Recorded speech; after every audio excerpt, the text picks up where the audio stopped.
अच्छा अच्छा और अच्छे दिन आ गए। आप लोग टीवी नहीं देखते हो क्या? आपके लिए अच्छा है? आप तो कार से आते हो, आपको तो पता होगा पेट्रोल कितना सस्ता है।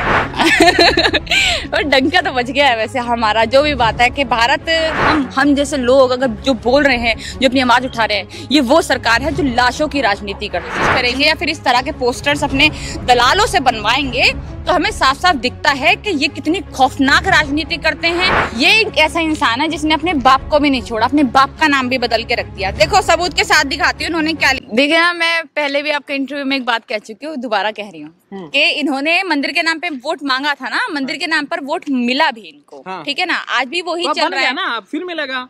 बनाएंगे, अब कह रहे हमने बना दिया है। अरे वो तो हिंदुत्व का जो धतूरा था वो लोगों ने खा रखा था। अब क्या खिलाओगे लोगों को? अब तो मंदिर भी बन गया, अब तो वो भी खत्म हो गया। अब क्या बचा है तुम्हारे पास लोगों के लिए बोलने के लिए? वादा पूरा किया, वोट दीजिए हमें। अच्छा, वादा पूरा कर दिया मतलब पेट्रोल के दाम कहाँ पर हैं, लड़कियों की सुरक्षा कहाँ पर है, सब कुछ देख ले हम। इतनी सी चीजें नहीं है। आपने एक वीडियो बड़ा वायरल होता है, अगर आपने देखा हो कि स्कूल नहीं चाहिए, हॉस्पिटल नहीं चाहिए, मंदिर चाहिए। मंदिर तो मंदिर मिल गया ना।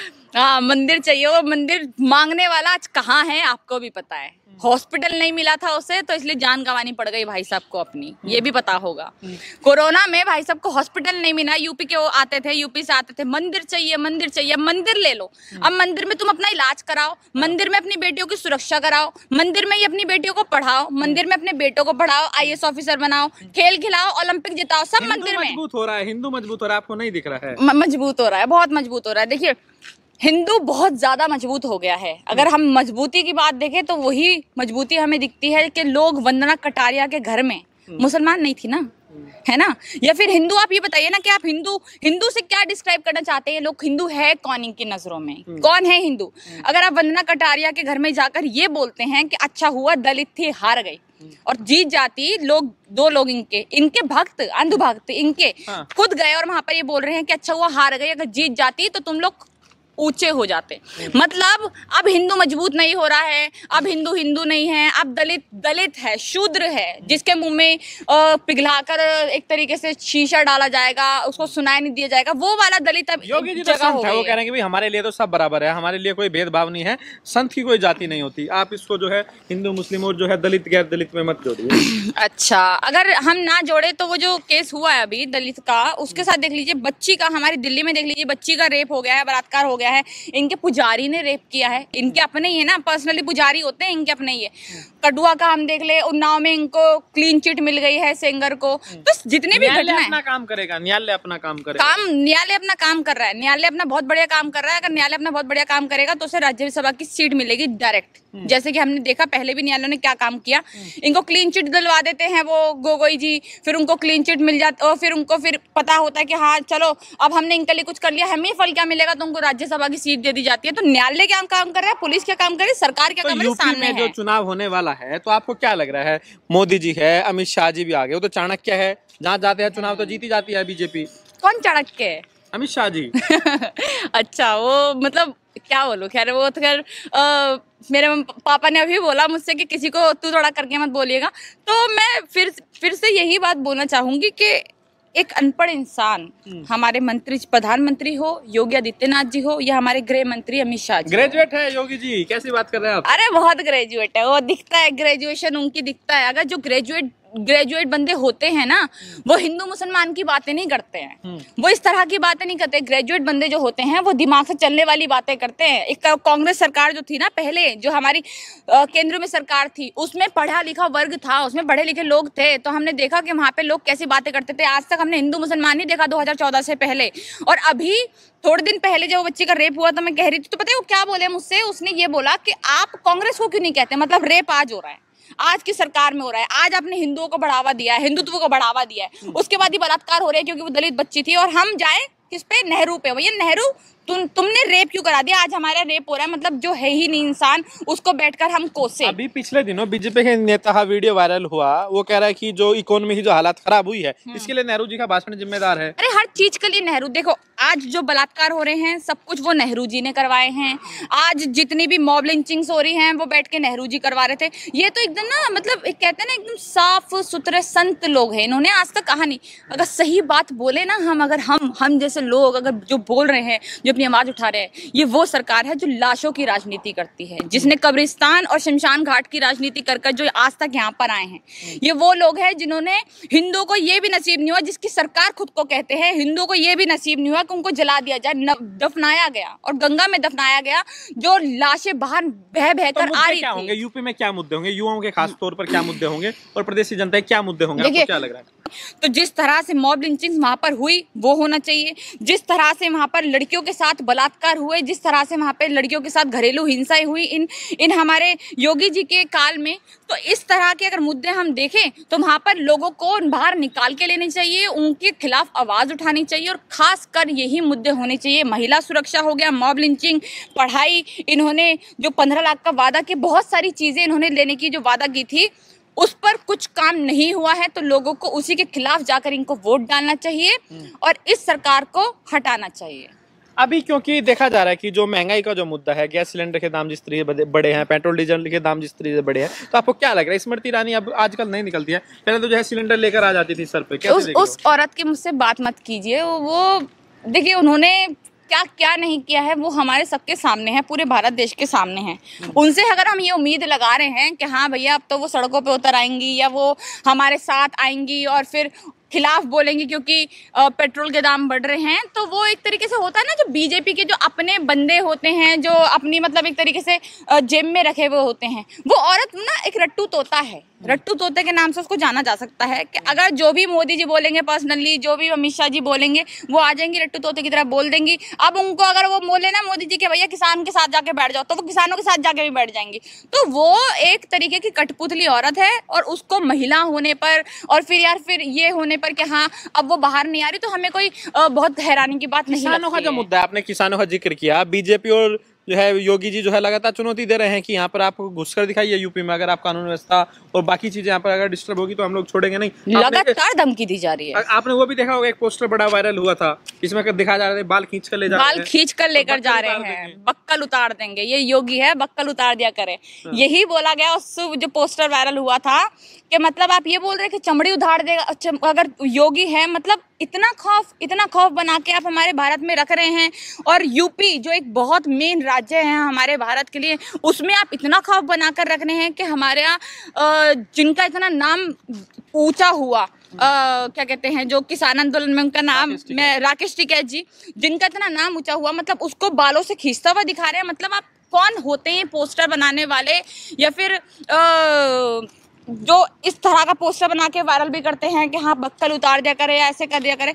बहुत बुरी बात है, आप इतने ऊंचे इंसान का अगर नाम इस तरह से मिट्टी में मिलाने की कोशिश करेंगे या फिर इस तरह के पोस्टर्स अपने दलालों से बनवाएंगे, तो हमें साफ साफ दिखता है कि ये कितनी खौफनाक राजनीति करते हैं।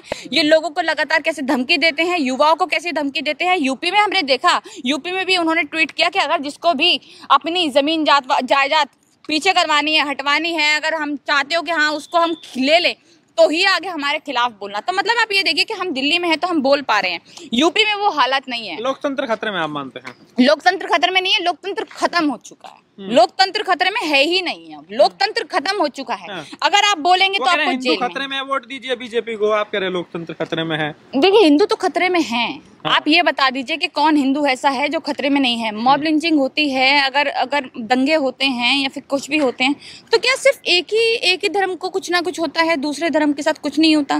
पहले हमने देखा कि दोनों आराम से शांति से रह रहे हैं, हिंदू आराम से यहाँ रह रहे हैं शांति से, मुसलमान यहाँ रह रहे हैं और दलित अपने शांति से रह रहे हैं। हिंदू मुसलमान और दलित को बोलूंगी, हिंदू अलग है इनके लिए, तो वो आराम से रह रहे हैं कि हाँ चलो कोई मसला ही नहीं है किसी तरह की। अब देखिए क्या हो गया है, कांग्रेस सरकार में ये था, अब देखिए क्या हो गया है।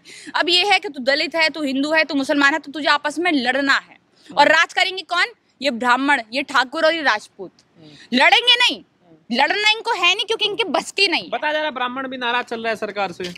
देखिए ना, मैंने बताया ना कि जिनको भी इन्होंने फायदा पहुंचाया यूपी में, सब कौन है? ठाकुर लोग हैं, ठाकुरों का राज चल रहा है। ठाकुर चाहते हैं कि भैया ब्राह्मण, देखे ना पहले जो होता था ये बिल्कुल उसी को दोहराना चाह रहे हैं। हमारे यहाँ इतिहास में जो पहले हुआ है, क्या पहले शूद्र है, फिर उसके बाद शूद्र को सबसे पहले मुसलमानों को खत्म करेंगे, फिर हिंदुओं में जातियां बटेंगी, फिर दलितों को खत्म करेंगे, फिर उनमें भी जातियां बटेंगी, फिर उनको ब्राह्मणों को खत्म करेंगे, लास्ट में ठाकुर राज चलेगा, क्योंकि खुद ठाकुर वर्ग से आता है योगी आदित्यनाथ। तो हमें साफ साफ यहाँ पर दिख रहा है कि राजनीति जो हो रही है वो किसकी हो रही है, किसके लिए हो रही है और कौन लोग कर रहे हैं। तो ये लाशों की राजनीति करने वाली सरकार फिर से आ गई। तो मुझे लगता है जितना खून पहले बहा है यूपी में, आपको पता नहीं क्यों नहीं हजम हो रहा है योगी जी, तो संत है। जो ऊपर से नीचे तक भगवा कलर का चोला है ना, वो असल में लाल कलर का चोला है, पूरा ऊपर से नीचे तक लाल हुआ पड़ा है खून से। इतने मर्डर्स ये करा चुके हैं, इनके सरकार में इतने मर्डर्स इनके भक्तों ने किए हैं, इनको शायद खुद भी गिनती नहीं होगी इस बात की। संत साहब है ना, संत है, संत कभी धमकियां देते हैं, संत राजनीति करते हैं। कौन सा संत ऐसा होगा जो असल मायने में संत है? वो राजनीति। योगी जी ने बताया हम कर्म योगी है। कल हाँ उन्होंने बोला, अपने ही चैनल पे आकर ये बोला कि हम तो योगी नहीं, हम कर्म योगी भी। तो एक तो ये मैं वाली भावना जो इन लोगों में है ना, मैं योगी नहीं, मैं कर्म योगी हूँ। तो इनके कर्म दिखते हैं कि कौन से कर्म आप कर रहे हैं। इनसे पहले योगी आदित्यनाथ जो अपना नाम चेंज कर आया ना, उससे पहले आदित्य सिंह बिष्ट की अगर हम इतिहास निकाल कर दें, हिस्ट्री निकाल कर देखें, उनका आखिर कितने रिकॉर्ड्स है, क्रिमिनल रिकॉर्ड्स कितने, उनके ऊपर मर्डर केस है, तो साफ हो जाएगा हमारे भारत के लिए कि हमारे भारत के लिए भी कितना बड़ा खतरा है और ये हमारे यूपी राज्य के लिए भी योगी आदित्यनाथ कितना बड़ा खतरा है। बिल्कुल भी नहीं आ रही। किस भरोसे पर आप कह रहे हैं? बिल्कुल भी नहीं आ रही। देखिए हिंदुत्व के नाम पर जीता नहीं जा सकता। हिंदुत्व के नाम पर आप एक बार लोगों को ये धतूरा जरूर चटा सकते हैं, हाँ चलो ठीक है, ये लोग नीचे पड़े रहेंगे, ये लोग, अब लोगों को समझ आ गया अगर कोई है भी हमसे नीचे तो हमें फर्क क्या पड़ रहा है। हमें पेट्रोल तो सस्ता नहीं मिल रहा ना, हमें जॉब्स तो नहीं मिल रही है ना, लोग जॉब्स मांग रहे हैं अब यूपी में, लोग चाह रहे हैं जैसे कि अगर शेर पाला है तो महंगा पड़ेगा। हाँ शेर दिख रहा है, वो कितना शेर पाला है कि सबके सामने दब जाता है वो शेर। ये देखा है कि हाँ बाहर के देशों में जाकर वो पाकिस्तान में बिरयानी खा रहा है वो शेर। पता है हमें कितना, हमने देश के लिए कितना बड़ा शेर पाला है। वो हमें जो अडानी अंबानी के सामने ऐसे करके हाथ जोड़ता है वो ही शेर पाला है हमें। और हमें ऐसा, देखिए हमें इंसान चाहिए, हमें शेर, हमें जानवर नहीं चाहिए हमारे देश के लिए। हमें ना चाहिए कि हाँ शेर है या कुत्ता है, हमें बिल्ली पालनी, कौन पाल रहे हैं, हम किसको पाला है और किसको पालना महंगा पड़ेगा। हमें इंसान चाहिए, हमें शेर कोई जानवर नहीं चाहिए अपने देश में कि हाँ जानवर संभाले हमारे देश को। हम चाहिए कि हमारे देश को एक अच्छा सा इंसान संभाले जो पढ़ा लिखा हो, जिसके पास रियल डिग्री हो और जो भारत के लोगों में हिंदू मुसलमान डंका बजा दिया पूरी दुनिया में आप लोग, पता नहीं क्या और डंका तो बज गया है वैसे हमारा। जो भी बात है कि भारत, देखिए ना, मतलब आप ये सोचिए कि हम ओलंपिक्स में कितने पीछे हैं, कितने पीछे हैं। ओलंपिक्स में हमारे 2 सिल्वर आ जाते हैं, 4 ब्रॉन्ज मेडल आ जाते हैं, 1 गोल्ड आ जाता है, तो हम ऐसे हो जाते हैं कि हमने किला फतेह कर लिया, कोई हमने पूरी दुनिया फतेह कर ली। आप ये देखिए हम कितना पीछे हैं। आज कोई भी जो लोग हैं हम दूसरे देश के, हमारे इंडिया से अगर हम बाहर निकल के देखें तो कोई भी इंडिया का नाम इतना ओलंपिक्स में नहीं ले रहा है कि हाँ भैया इंडिया। राजीव गांधी खेल रत्न का नाम बदलकर अब जो है कर तो दिया गया है उन्होंने, मेजर ध्यानचंद, अब आगे और ज्यादा अवार्ड आएंगे। अरे सही में, जैसे हमारे फिरोज कोटला का कर दिया, अरुण जेटली, ये तो नाम बदलने वाले इंसान है। मैं तो सोच रही हूँ कि भैया ये प्लीज तुम अपने ये जो, मतलब ये जो नाम बदलने वाली राजनीति है ना भाई, अब ये अब नहीं चलेगी, लोग थक चुके हैं इससे। तो आपको नाम बदलने से दिक्कत क्या है? तो शुद्धिकरण हो रहा है, शाहरुख खान नाम बदला जा रहा है जो मुगलों के जमाने से चला रहा है, आपको दिक्कत क्या है अगर नाम बदल रहा है? हाँ तो 500 साल पुराना जो इतिहास है उसको ठीक कर रहे हैं, मंदिर बन रहा है। एक बात बताऊँ आपको, ये मतलब देखकर आपको भी मतलब थोड़ा सा अजीब लगेगा और मेरे को भी बड़ा अजीब लगा ये सुनकर। मैंने एक चीज देखी, जो इलेक्शन एफिडेविट होता है उसमें इन्होंने योगी आदित्यनाथ जी ने, जिनका नाम है आदित्य सिंह बिष्ट, इनके बाप का नाम है आनंद सिंह बिष्ट, जो उनके बाप का रियल नाम है, अपने इनके फादर का रियल नाम है। ये एक ऐसा इंसान है जिसने अपने बाप को भी नहीं छोड़ा, अपने बाप का नाम भी बदल के रख दिया। देखो सबूत के साथ दिखाती हूँ उन्होंने क्या लिखा हुआ है। स्वर्गवास, देखिए इसमें लिखा हुआ है अवैधनाथ। इन्होंने नाम ही चेंज कर दिया, अपने बाप का ही नाम चेंज कर दिया है। मतलब शुद्धिकरण किसकी कर रहे हैं? अपनी बाप की भी। मतलब समझ नहीं आता ये इंसान। देखिए पूरा इसमें पूरा इन्होंने एफिडेविट में अपने बाप का नाम भी चेंज कर दिया। यार अपने बाप का नाम तो एटलीस्ट सेम रख देते। आप ठीक है भारत को चेंज कर रहे हैं, अपने बाप का नाम भी चेंज कर देंगे क्या? तो ये इंसान जो अपने बाप का नाम को नहीं छोड़ रहा है, वो हमारे देश के नाम को क्या छोड़ेगा। सबसे कीमती चीज जो होती है माँ बाप, उनका नाम भी इन्होंने चेंज करके लिख दिया है। इनके बाप इनके लिए बाप नहीं है, इनके लिए राजनीति में सब कुछ उतर आया, अपने बाप का नाम भी चेंज कर दिया। तो इस इंसान से किसी तरह की उम्मीद नहीं की जा सकती।